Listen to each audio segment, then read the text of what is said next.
We'll move to our last speaker, Dr. Neil King. Dr. King is an associate professor of biochemistry at University of Washington. He has a PhD in biochemistry under the mentorship of Todd Yates at UCLA and performed postdoctoral training with David Baker at University of Washington.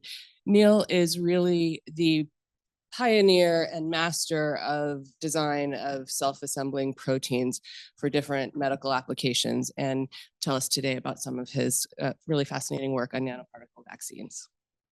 Great, thanks. All right, happy to be here to share our work with you. And I'm going to be talking about some of the technology development work that Polly was mentioning earlier today. All right, so outline of what we'll talk about computationally designed nanoparticle vaccines, and then adapting these for use in genetic delivery platforms like mRNA or viral vectors. We'll talk a little bit about what we're doing nowadays. So most of this is going to be unpublished data, talking about really tailoring these to specific antigens. And then we'll end up with just one little vignette in antigen design.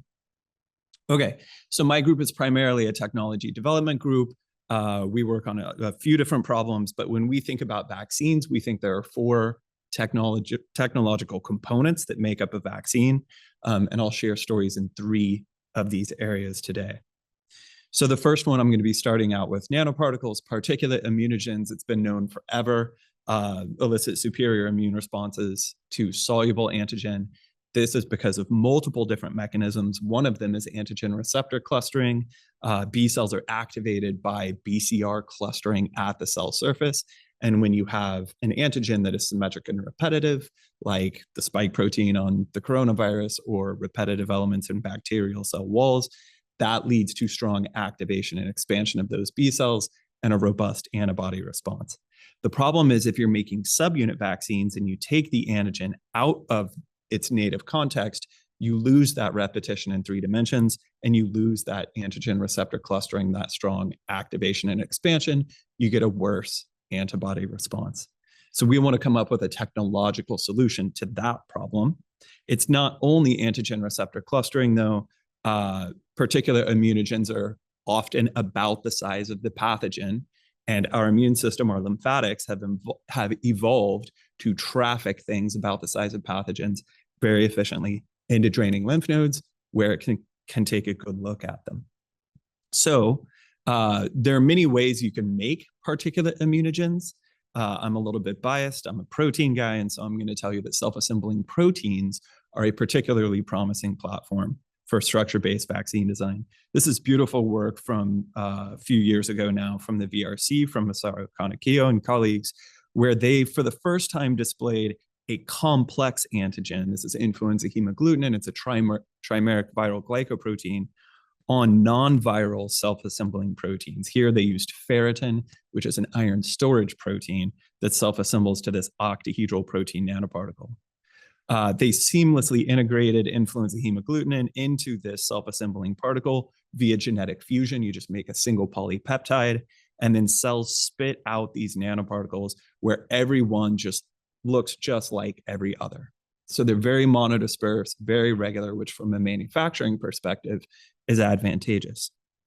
On the right, I'm showing 3 serological measures of vaccine performance in flu, comparing the nanoparticles in blue to seasonal split vaccines in black. And you can see that the particles outperform the seasonal vaccines considerably. So I won't read through the advantages, but when I think about self-assembling proteins as a vaccine platform, these are the things that we're thinking about. Okay, so ferritin is great, and when it works really well, but there are many antigens for which ferritin or other naturally occurring self-assembling proteins will not work, right? And then you're stuck, right? Because ferritin is ferritin, it's always going to be ferritin. You can't change its fundamental structural properties. So at the beginning of my postdoc, I wanted to solve this problem by coming up with computational methods to design new self-assembling proteins. And so I worked with Will Scheffler in the Baker Lab, and we came up with this method, which, as I'll show you by the end of the talk, is now completely obsolete. But for about 10 years, this was the state of the art, using a software suite called Rosetta, where we would dock naturally occurring oligomeric protein building blocks, so like little Lego pieces, into target symmetric architectures. This happens to be icosahedral point group symmetry, but it could be any mathematical symmetry group. Once we figure out how those pieces fit together nicely, we would design new amino acid sequences for the building blocks at this new interface we created that should make that interface the lowest energy state. And if that's true, that should drive spontaneous assembly of those polypeptides to the target nanoparticle structure. And this worked. So these are 8 different icosahedral nanoparticles designed by my colleague Jacob Bale at the time. And you can see that in the electron micrographs of these 8 different particles, they all look different from each other, right? So that the cousin particles look different from each other. But within a single micrograph, all of these particles are identical twins. Again, very regular, very monodisperse. And when we go solve crystal structures of these things so that we can compare on an atom by atom basis how accurate our design methods were compared to what we made up in the computer, we see in these 2 cases, and this is pretty typical of the approach, that the deviation over all 120 subunits is sub-angstrom. So Jacob put every atom in these 120 subunit assemblies right where he said he would with atom level accuracy. So once we had this ability, we wanted to start turning them into vaccines. The pandemic broke out. We wanted to see if this technology could be helpful. So we teamed up with Lexi Walls and David Wiesler in the biochemistry department at UW. Lexi solved the first cryo-EM structure of a coronavirus spike protein ever. So they're world experts in coronavirus glycoprotein structure and function. And we made a series of particles. We made spike particles, we made NTD particles. The RBD particles were what worked the best. And so that's what we moved forward with. So Brooke and my lab teamed up with Lexi on this. And the way we turn these into vaccines is, again, we just genetically fuse the antigen to, in this case, one of the 2 nanoparticle subunits. These are what we call 2-component protein nanoparticles. You make these 2 proteins as standard recombinant biologics. There's nothing special about them. And then you just mix them in a test tube or a reaction vessel, and they spontaneously assemble to this particle that repetitively displays 60 copies of the RBD antigen. So when we immunize mice with these particles, they elicit very high levels of neutralizing antibodies, higher than the prefusion stabilized spike trimer that was the basis of most initial COVID vaccines. And when you compare to just the RBD alone, so the exact same antigen displayed on the particle, but in soluble form, you can see that the RBD alone is effectively invisible to the immune system. You get no neutralizing antibodies. The particles also completely protected mice from challenge with mouse-adapted SARS-CoV-2 in the Barrick lab, whereas you see breakthrough at low dose of spike trimer, and the monomeric RBD, of course, didn't protect at all. So I'm skipping just a huge amount of data and wonderful collaborations with people in this room and going straight to the phase 3 data. So we sent the particles to our partners at SK Bioscience, and they adjuvanted it with GSK's AS03. This is the phase 3 immunobridging data. And based on the safety and the immunogenicity, this was licensed for use in South Korea, the UK, and got an emergency use authorization from the WHO, which clinically de-risked the technology and showed that you can make up new medicines on a computer. So this was an exciting moment for us because this was our first licensed vaccine, but it's worth pointing out that we were slow. So it took us 900 days to get from publication of the viral genome to licensure because manufacturing proteins is slow, right? And this is in comparison to mRNA and viral vectors, which, as we heard earlier, were both available within a year. So we wanted to see if we could overcome that technological limitation and deliver these things genetically. So again, as we heard about, genetic delivery dramatically simplifies and accelerates manufacturing because, as Sarah beautifully described, it's a sequence invariant platform, right? It's the same process every time, whereas each protein is a unique and beautiful snowflake and requires a dedicated process. So what we wanted to try to do was combine the power of the nanoparticle with the speed of mRNA. And to do this, instead of encoding an antigen that's a membrane-anchored spike for COVID, we simply changed the coding sequence. Everything else about the mRNA was identical, totally standard modified nucleoside mRNA, totally standard LNP. We just changed the coding sequence to encode a secreted nanoparticle immunogen.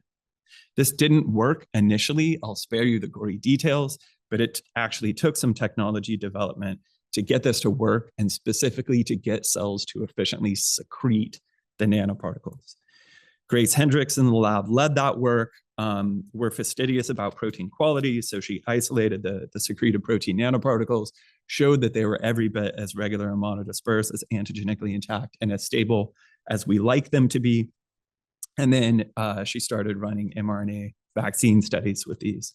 So in this particular study, we compared BioNTech and Pfizer's exact mRNA sequence from membrane-anchored spike in green to the secreted nanoparticle in purple.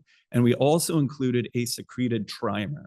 So almost the exact same protein. It's like 95% identical at the amino acid sequence level. It's just this trimer can't assemble to form the particle.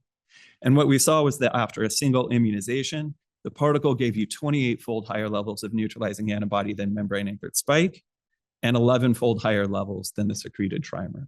So what this tells me is that being a particle matters, even if you're an mRNA vaccine.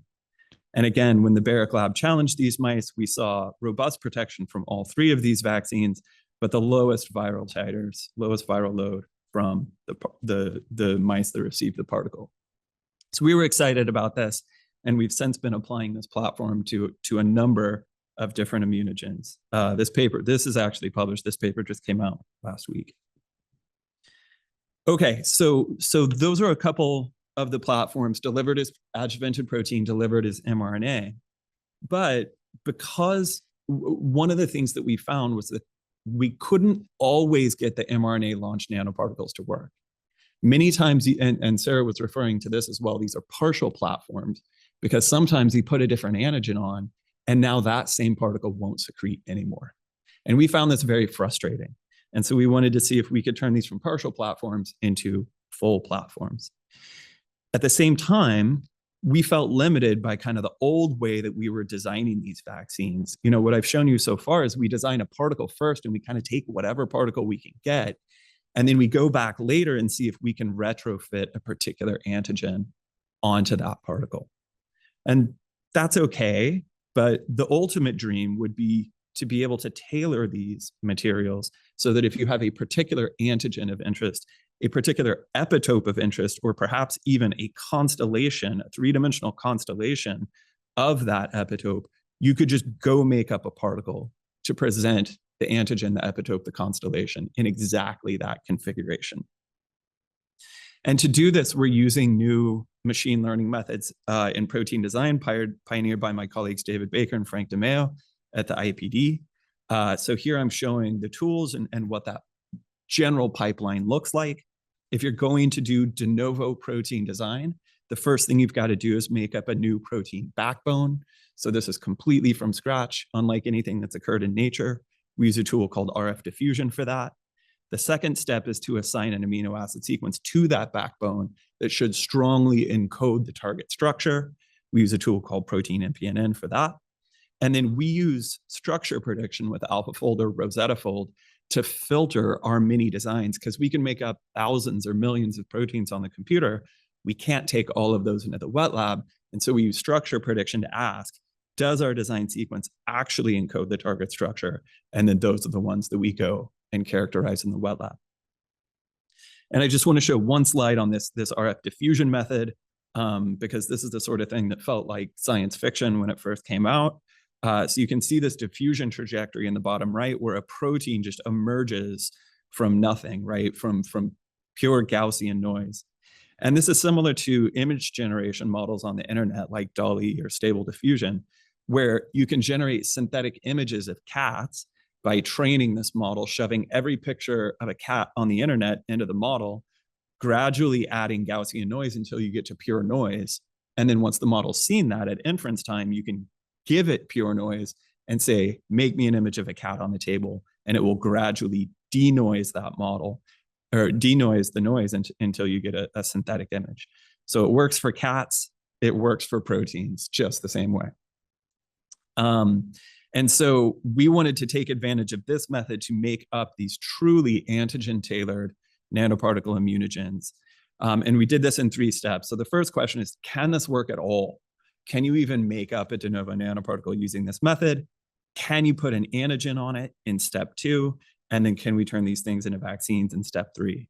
So Cyrus is an extremely talented graduate student in the lab that's been leading this work.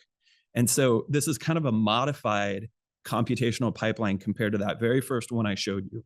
I told you we were taking naturally occurring protein building blocks and docking them. What Cyrus is doing now is he's using that diffusion method to just unconditionally generate trimeric building blocks. So he's just making these things up from scratch.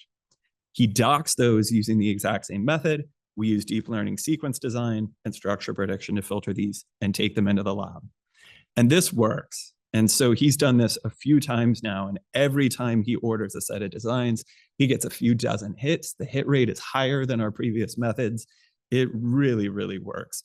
And so these are 6 icosahedral nanoparticles that Cyrus designed using these methods. You can see from the size exclusion chromatography, they're quite monodispersed coming right out of cells. The EM looks great. And one of the really exciting things to us is that if you look at the backbones of these building blocks, they're all quite different from each other. And this is typical of these diffusion methods. They're very freeform. If you hit the button 100 times, you get 100 different answers out. And that's really exciting because that suggests, and I'll show you, that you can actually tailor the structures of these things.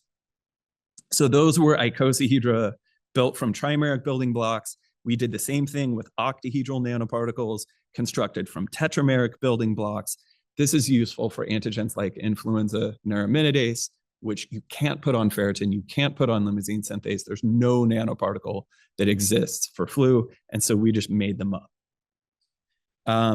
These are a couple cryo-EM structures for the 2 architectures. This is an icosahedral nanoparticle. This is one of Cyrus's octahedra. These structures were determined by Andrew, Connor, and Kenny in our cryo-EM core. And you can see that these were again designed with that atom level accuracy that we've come to expect from these methods. And so now, again, we're putting every atom right where we say we are. Okay, so question 1, can we do this at all? Answer is yes.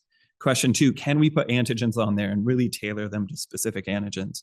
And so here we used this tri-head antigen. It's a trimeric version of the influenza HA head domain that we published a couple years ago.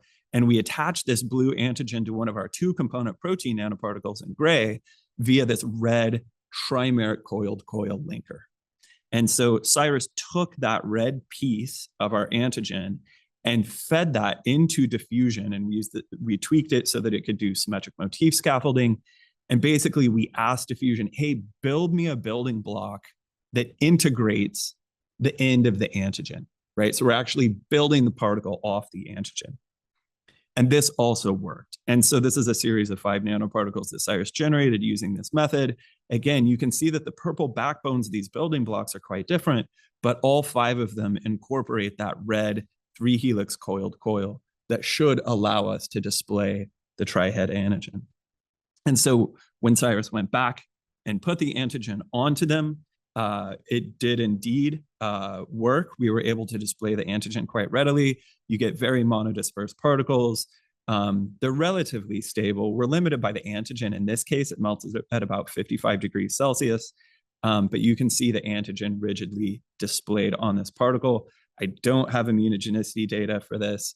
It's actually a misnomer. The study's completed. Cyrus just won't share the data with me yet. So hopefully he'll send it to me soon. He wants the HAI titers first. So that's a flu tri-head antigen. One of the fun things about that red coiled coil is we also have HIV trimers built off of that coiled coil. And so that we were able to immediately go put the HIV trimers onto this particle as well. And so this, again, is getting closer to that like true platform aspect where we can build these particles for specific antigens or even classes of antigens and expect it to work every time. In this case, the antigen is considerably more stable. So you can boil these particles at 95 degrees Celsius. Nothing happens. They don't unfold. They don't aggregate. They don't lose any antigenicity. The HIV antigen remains perfectly folded. And then one of the really fun things is when you have this level of control over design, you can really finely alter the structural characteristics of these particles. So if you look closely, you'll notice that the antigen is just a little more spaced out on the bottom particle than it is on the top particle, right? So now we're controlling antigen-antigen spacing and geometry on the angstrom or nanometer range. And I should have included the slide, but we have data showing that that gives you actual order of magnitude differences in the vaccine elicited antibody response. So those fine details actually matter. Okay, so last little vignette is on antigen design. So using these similar methods, these diffusion-based methods to make up new antigens. And here the problem is slightly different. What we want to do is we want to create precision antigens that activate the target B cell, but not other B cells. And so again, we're using this motif scaffolding and RF diffusion to achieve this. And the antigen here is the CSP protein of Plasmodium falciparum. I'm not going to go into the whole story, but suffice to say that this is a really, really weird protein, has these tetrapeptide repeats that are not structured, as far as we know, in the native context. So they're very flexible. And because of the repetitive and flexible nature of this antigen, you get aberrant B cell responses that don't give you durable immunity. So people have been characterizing hundreds of monoclonal antibodies targeting these tetrapeptide repeats in CSP. A really interesting pair of monoclonal antibodies are these two, CIS42 and CIS43. CIS43 is potently protective against infection, whereas CIS42 is not protective at all. That is interesting because these two monoclonals actually bind the exact same epitope, the exact same sequence, just in two different conformations, right? And this is weird because if you think about like receptor blocking antibodies, class 1 antibodies against the COVID RBD, if you block receptor binding, it's neutralizing, right? If you hit the receptor binding motif, it's neutralizing. Not true here. You can bind the same epitope in one conformation and you're protective, a different conformation, you're not protective, right? So that's a cool design problem because CSP, again, being flexible, if you immunize with that flexible repetitive antigen, you expect to get a mixture of protective and non-protective B cells and antibodies.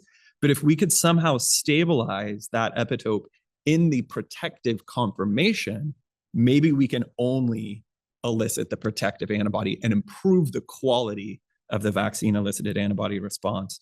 And so Mark is a recent PhD graduate from the lab who took this on and did really beautiful work using these new methods. So what he did is he took the protective epitope from CSP and just built this purple de novo scaffold underneath it to present and stabilize the antigen in the protective conformation. What he got was antigens that only bind CIS43 and they're single-digit nanomolar binders, don't bind CIS42 at all. So they selectively bind the target antibody. Cryo-EM structures solved in Andrew Ward's lab show that the design is recapitulated again with atom-level accuracy. We're putting everything right where we said we would.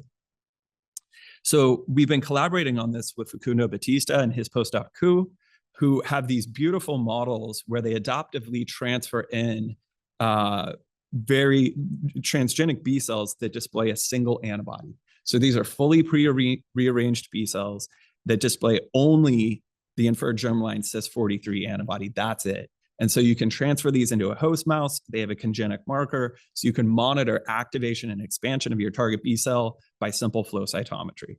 And so what we did here is we immunized with either the flexible full-length PFCSP, our monomeric antigen, or that antigen presented on nanoparticles.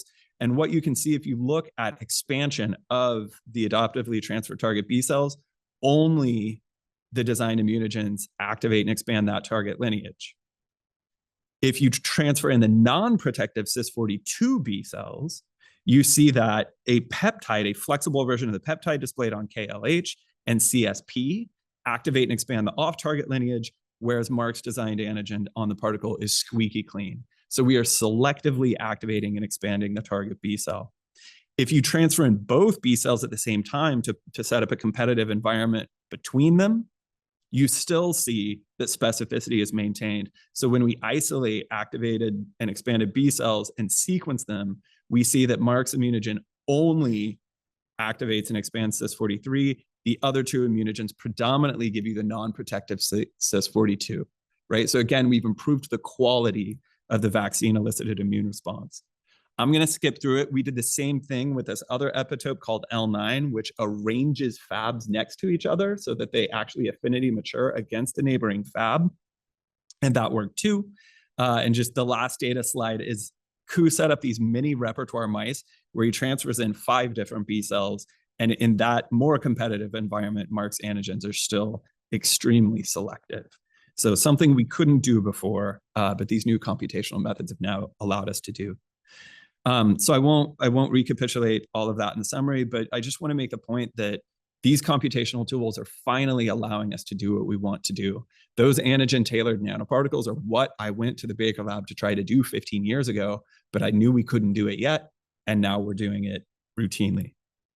Want to thank the people who did the work. I tried to highlight them as we went, as well as our wonderful competitors, our funders. And I do want to say to the trainees out there, despite the current scientific environment, we are growing. We have a lot of work to do. We are undeterred in our mission. And if you want to come design some cool proteins and hopefully make some new vaccines with us, we'd love for you to join the mission. Thanks.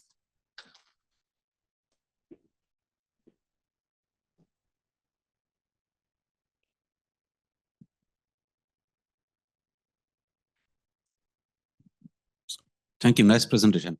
I have a question. When you deliver nanoparticle with LNP along with the antigen, so 3 proteins will be produced. The nanoparticle? One No. protein. Okay. So standard mRNA, standard lipid nanoparticle. It's just the mRNA encodes a secreted The whole nanoparticle thing. mutagen from that assembles Okay. from a single Sure. polypeptide. Sure. Thank you.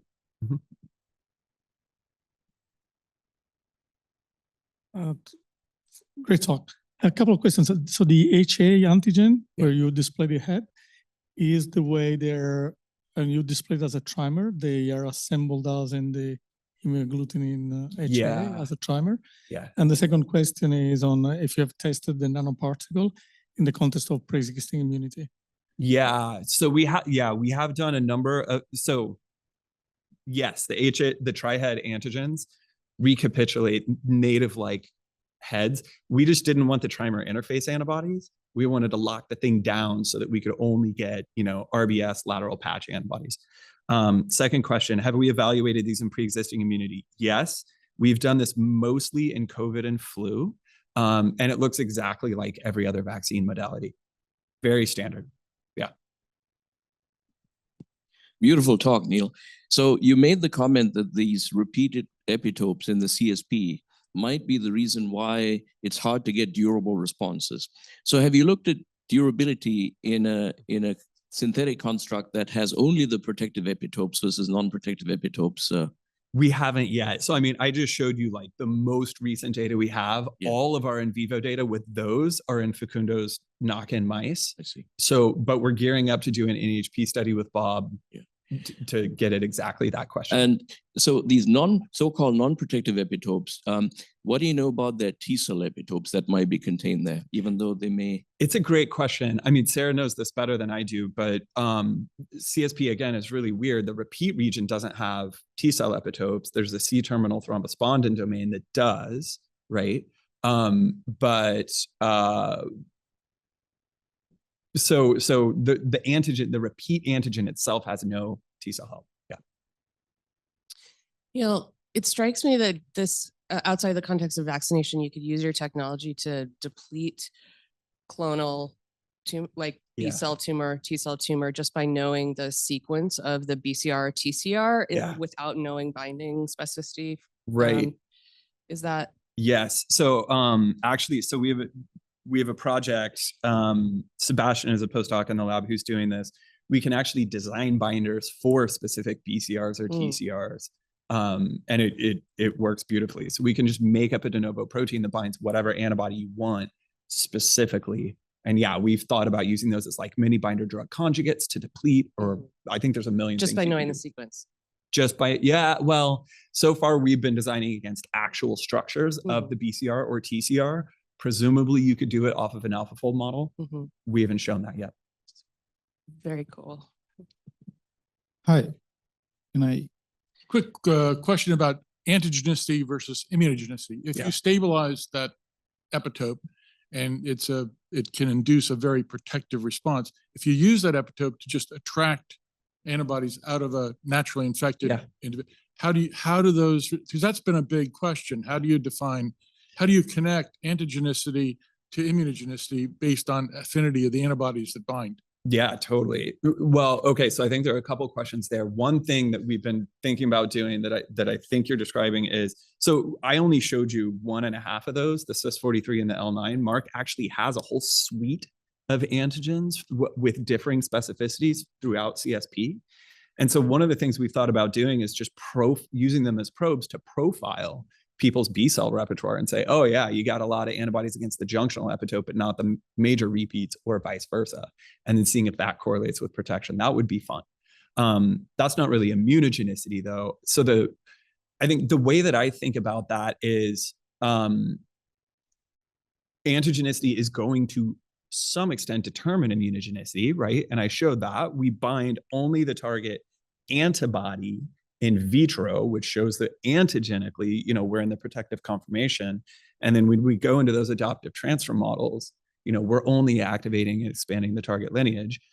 Now, that's a somewhat contrived model, right? It's not a full polyclonal repertoire. We haven't done those experiments yet, and we need to do them. But also, I went through it extremely quickly, but we had to put those designed antigens on our nanoparticles to get good activation and expansion, right? So, and that makes sense to me because the epitope is quite small, right? And so, soluble monomeric antigen, it's going to traffic into the medulla. B cells aren't going to get a look at it. Put it on a particle, it gets into follicles, it's repetitive, and there you go. I have a question regarding the RF diffusion model Yeah. to produce certain nanoparticles. Like the foreignness of these particles, could that affect the antigenicity of the molecule that you deliver? Sorry, could the what of the particles? The foreignness. I mean, these Right. could be like not necessarily like. Yeah. So that we always get immune responses against the particles themselves. They are foreign repetitive structures, right? So you get antibody responses against them. You get T cell responses against them. We've done experiments similar to the ones that Sarah showed earlier today, where we pre-immunize with empty particle, no antigen, to jack up high levels of antibodies against the scaffold. And then we boost with the antigen-bearing nanoparticle, and there's no difference comparing to animals that didn't receive the pre-immunization. So you get an antibody response against the particle. It's not clear that it makes a difference. Haley? Have you done any work looking at if there's an optimal distance between the different epitopes presented on your nanoparticle? And do you think it would be dependent on the backbone? Yeah. So when we're looking at distance between the antigen, we've published one study, but it was a little bit hacky. We didn't have as fine control as we do now. And so we're going to go back and do that again with this extra fine control. But that was with the trihead immunogen that I showed. And we showed that just by spacing the thing out, you get weaker and weaker hemagglutination inhibition. So the principle, as far as we can tell so far, is you want the densest array of antigen possible without occluding the epitope that you're trying to go after. But I think we need more data. Okay, if there are no more questions, I believe it's lunch. Let's get lunch. Thank you. Thank you, Neil.